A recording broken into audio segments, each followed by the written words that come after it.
Since the beginning of time, mankind has been discovering new ways of moving itself. From the invention of the wheel to the use of carriages and caravans, humans are forever finding new ways to transcend boundaries.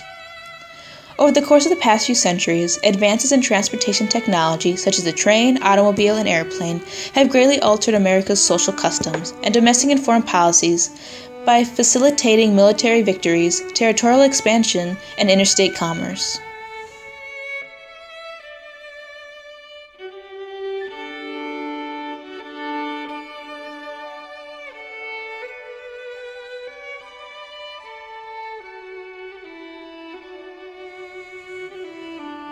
Mimicking British railroad technology, trains were introduced to American culture starting in the 1830s.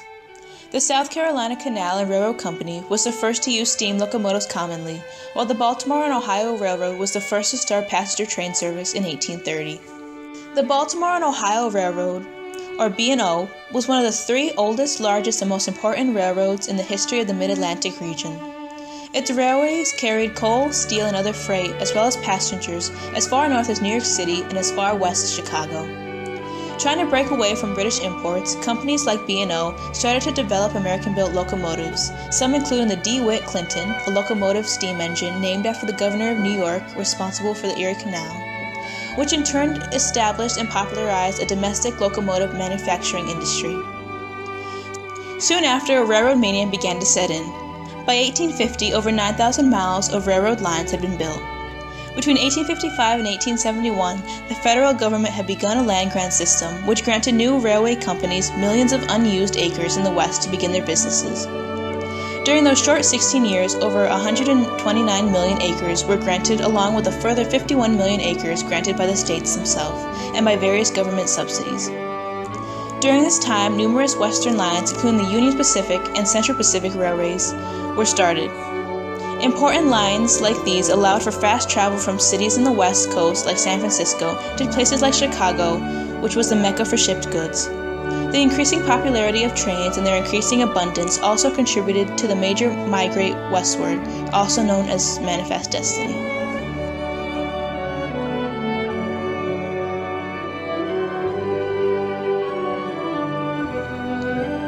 The term manifest destiny refers to the popular belief throughout the 19th century that white, Anglo-Saxon Protestants to be exact, had the God-given duty to expand westward.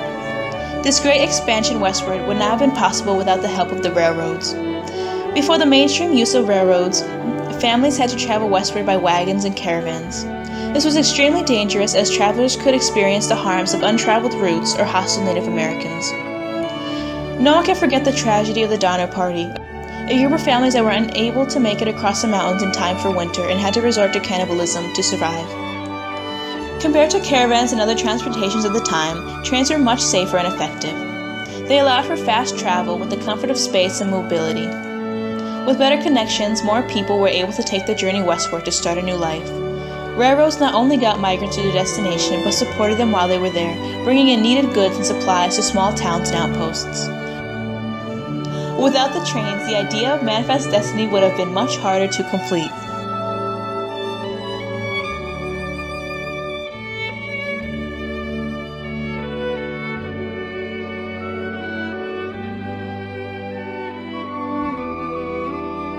Throughout the Civil War, trains and railways were used strategically by both the North and the South and were one of the main factors that contributed to the Union victory in 1865. Because the industry of the North was mostly manufacturing, railways were abundant to ease the act and cost of shipping supplies. This benefited the North greatly during the war, as the men fighting were able to receive supplies and reinforcements quickly without delay. The South, on the other hand, was agriculture-based and only had railways to connect cotton regions to the nearest waterways.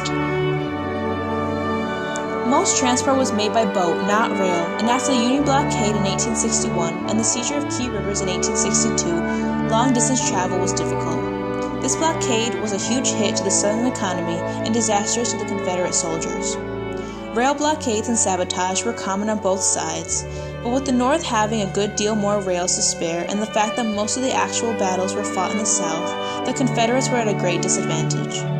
With supplies not reaching soldiers, the Southern Army began to weaken. This, along with other factors, helped lead to the Confederate surrender and the Union victory of the Civil War.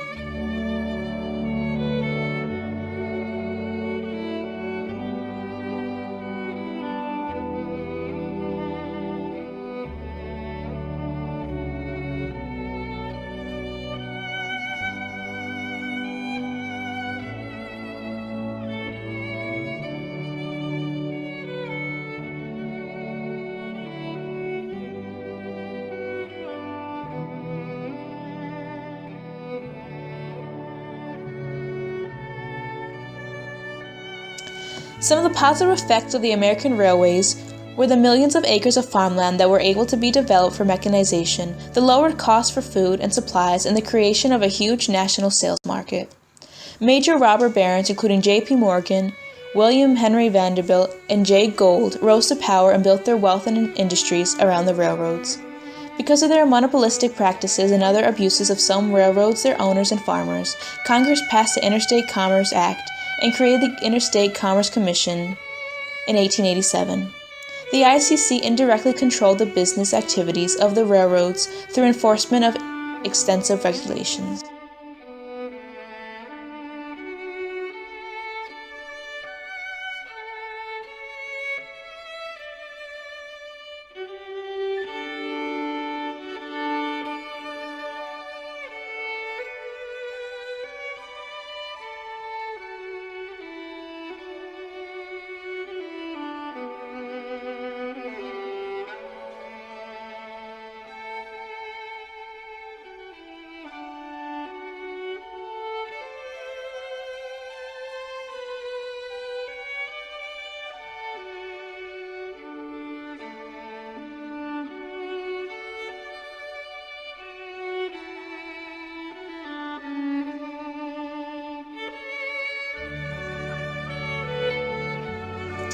The first major hit for the railroads was the Panic of 1893, or the largest economic depression of the time, caused by railroad overbuilding and unstable railroad financing, which set off a series of bank failures and runs.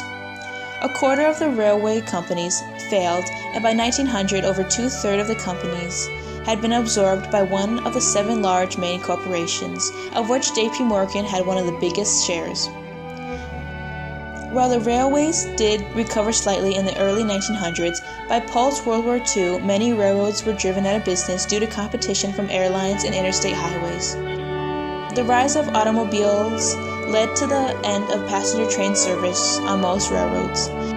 In modern times today, most trains are only used for shipping freight for corporations.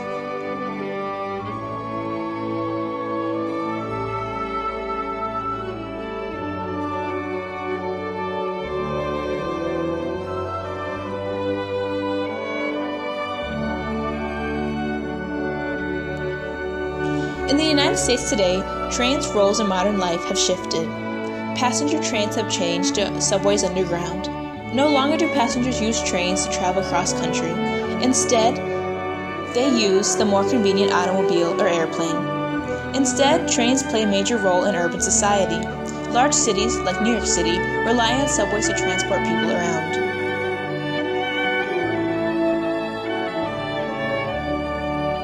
In large urban areas, automobiles are an inconvenience, with over 75% of residents stating that if given the option, they would take a train over owning a car. Trains shape the modern urban life today.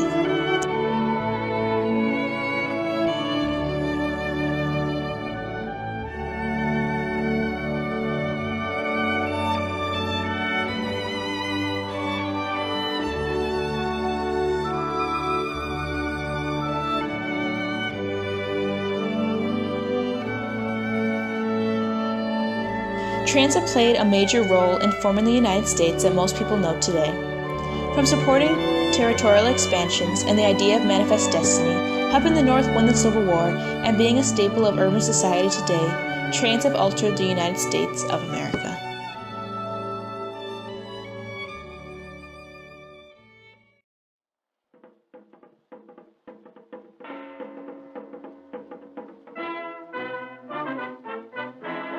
The invention of the automobile was the beginning of America's expansion across the nation. Prior to the invention of automobiles, Americans had to rely on their horses and carriages to transport them to the places that they need. The problem with this was that the carriages could only go so far without becoming damaged by harsh road conditions or horses getting injured or tired. Up until the late 1800s and the early 1900s, this was a problem because it limited the places that people could go as well as where they ultimately decided to live. The invention of automobiles got rid of all its complications as well as expanding the living options of the people.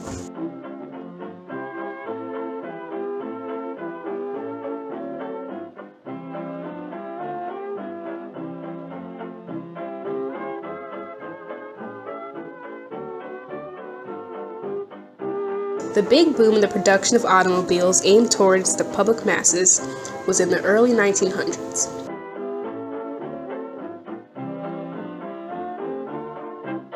Henry Ford decided to mass produce his invention for an easily made car called the Model T.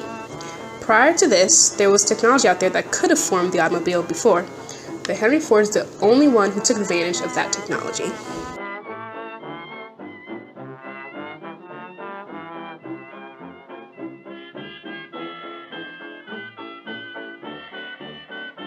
In order to accomplish this, Ford used the assembly line.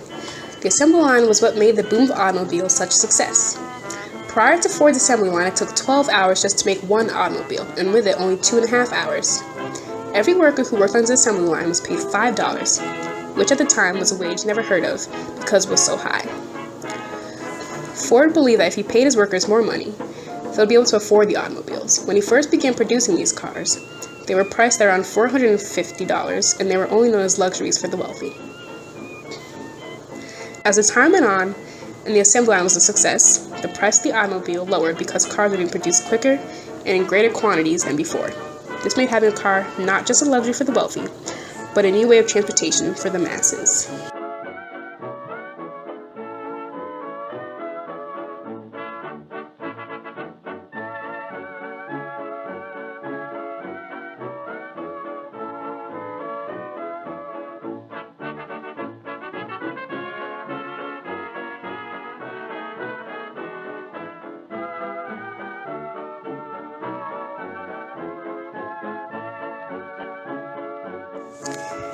Having a Model T car allowed for people to have more freedom in where they lived.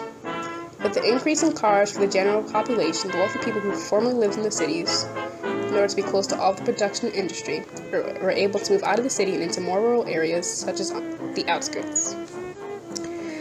This was because with the cars, they were able to travel farther in order to get the things that they needed. The poorer part of the population that lived in the rural areas, because they could not afford to live in the city, were able to move into the city and work in the factories. The productions of all these cars had a great impact on the economy because it made new opportunities for jobs, thus making the unemployment rate lower significantly. Having all these cars on roads now allowed for even more opportunities for jobs besides in the factories. Because of the increase in cars, that meant that roads connecting from city to city were needed. More workers were needed to make these roads. Not only roads, but highways also. Other places of employment were created by having automobiles, such as gas stations, fast food places, and auto repair shops.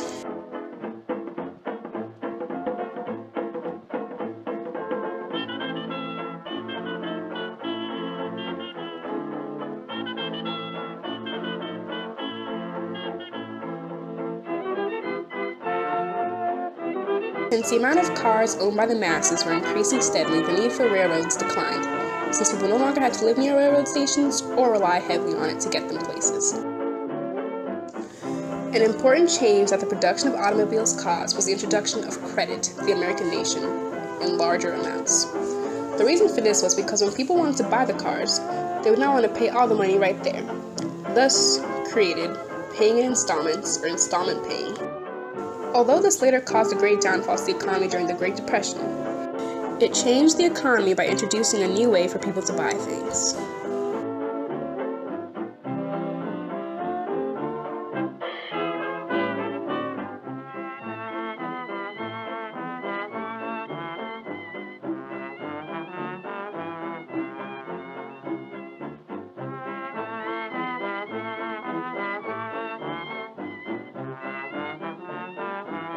Not only did it increase the economy, but it also increased the recreational activities that the American people could do.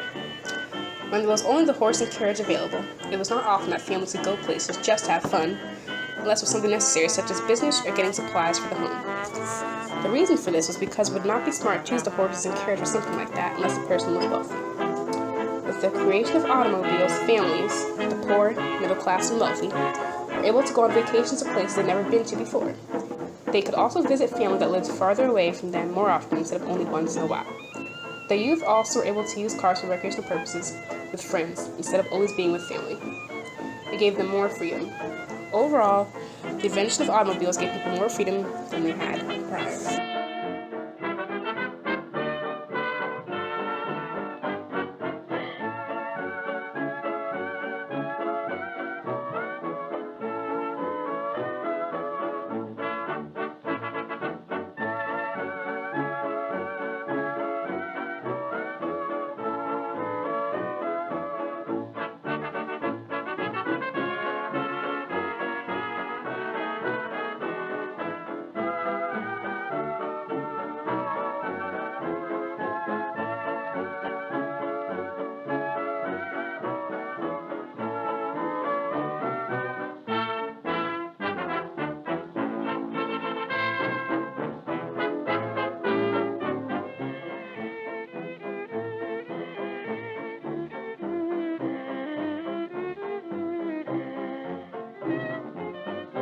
Although the invention of the automobile was very great and boosted the economy and changed the way people were able to do things that they couldn't before, it also caused unforeseen but inevitable problems.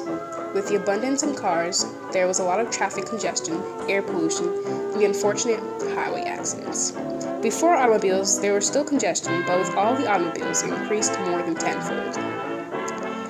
The amount of pollution that was forming in the air from not only the factories producing these automobiles, but the fumes were causing such a large problem that the people were even getting sick from them, such as problems with the lungs and respiratory system. Since there were no actual road regulations at the time, there were many accidents happening on the highways and other roads. Because of this, signs and other forms of directions need to be integrated into the road system, which made it a hassle for the person who needs to come up with these rules.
Got a big GT, and that was the end of me.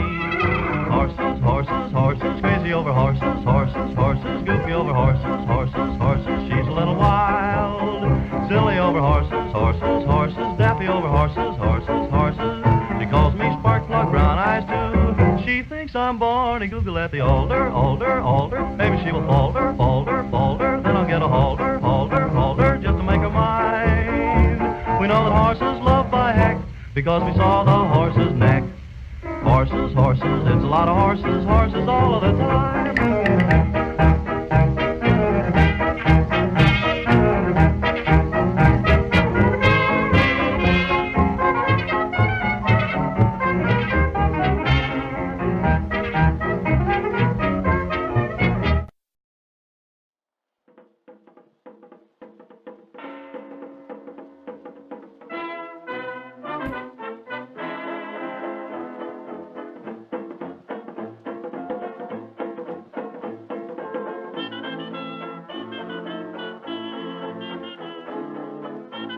Current America, having a car is something not really acknowledged as much as when they had first been produced. It is commonplace now for everyone to have a car or have the ability to drive one. It is, as a matter of fact, considered strange not to have one unlike before. Modern-day cars are much safer than they were back when they first came out, including stronger car bodies that cause less fatal accidents. Having a car now allows for travel across the country to be much easier than before when they were first introduced.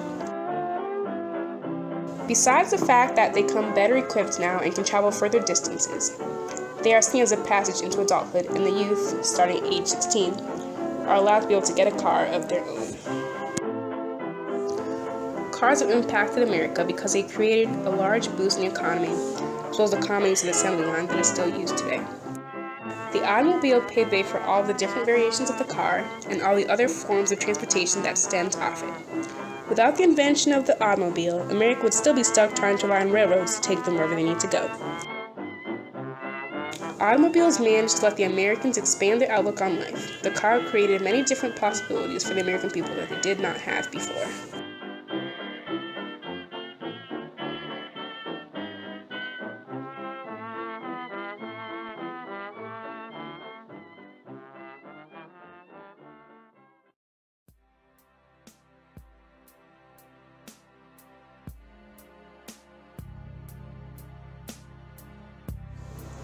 The dream of flying has been evident in the human race since the mid-1400s.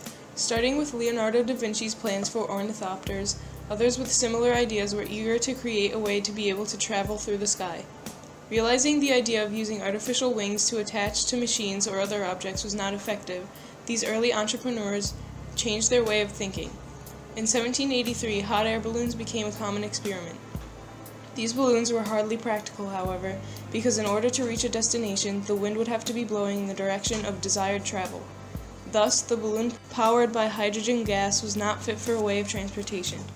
In the 19th century, an Englishman by the name of Sir George Cayley built the first airplane, a machine with fixed wings, a propulsion system, and movable control surfaces. This sparked creativity in other scientists who wanted to fly, including Orville and Wilbur Wright, who worked together to make the first controlled, sustained, and powered flight on December 17, 1903.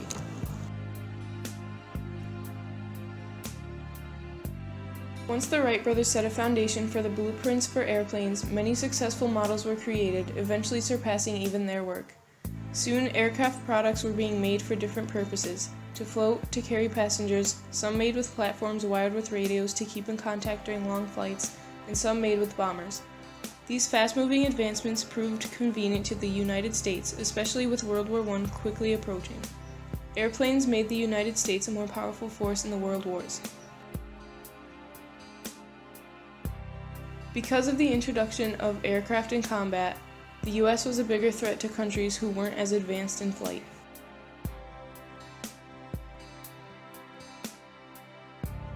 Also, aircrafts allowed new strategies and methods of attack that had major impacts on the course of the war. Aerial attack was now possible, and bombs were created in order to utilize this opportunity. The United States, Germany, and Britain all began to rely on planes for many of their military needs, such as supplying troops with essentials and using bombs. Controlling things from the air became a vital military strategy. Not only was flight useful for gaining the upper hand in wars, it also contributed to an economic boost in manufacturing. As well as creating thousands of jobs for people around America, aircrafts could now transport goods to other countries much faster than boats, and automobiles were out of the question. It sparked thousands of ways for nations around the world to trade and expand their economies. There were far less restrictions on where their goods could be transported or sold, which created a higher rate of profit for the United States. The opening of the U.S. to other countries for trade also promoted the introduction and acceptance of other cultures. Planes created an aerial road to other nations, causing a boom in tourism and the possibility of unity among worldwide leaders. With planes to take people anywhere they needed to go, the social benefit was endless. The United States could now assist countries that were not as advanced with medicine or other important necessities that were not available to poor countries in the past.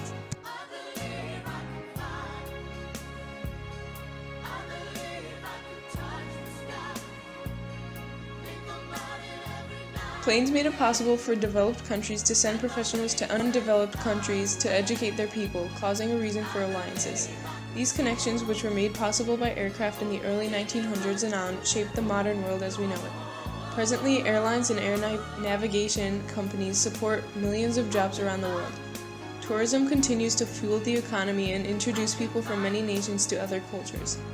Because of planes, social unity is made possible by giving people the chance to visit other nations and understand their ways of life, increasing awareness and inspiring respectfulness in those who travel. In 2012, 33% of domestic business trips included air travel, and this statistic continues to increase as more and more industries and companies are coming into play.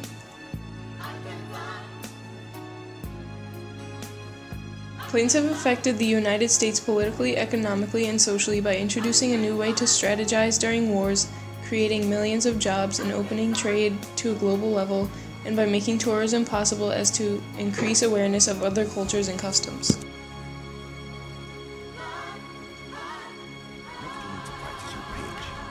He'll do. Time to get some shut-eye. Right. About this meeting. Okay, let's not call it a meeting. Let's call it Would you like me to repeat the question? the mother of all meetings. Time to hit him with that pitch. That'll do. So leave them wanting to get your idea before he does, or her, or this little fella, or even this lot. Because an idea is only ever an idea until you make it happen. Life doesn't come to you, so go to it.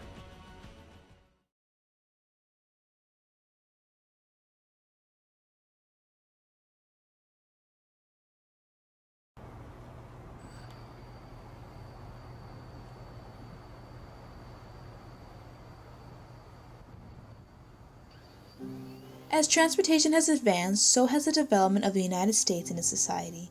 In just the last 200 years, advances in transportation technology, such as the train, automobile, and airplane, have greatly altered America's social customs and domestic and foreign policies by facilitating military victories, territorial expansion, and interstate commerce.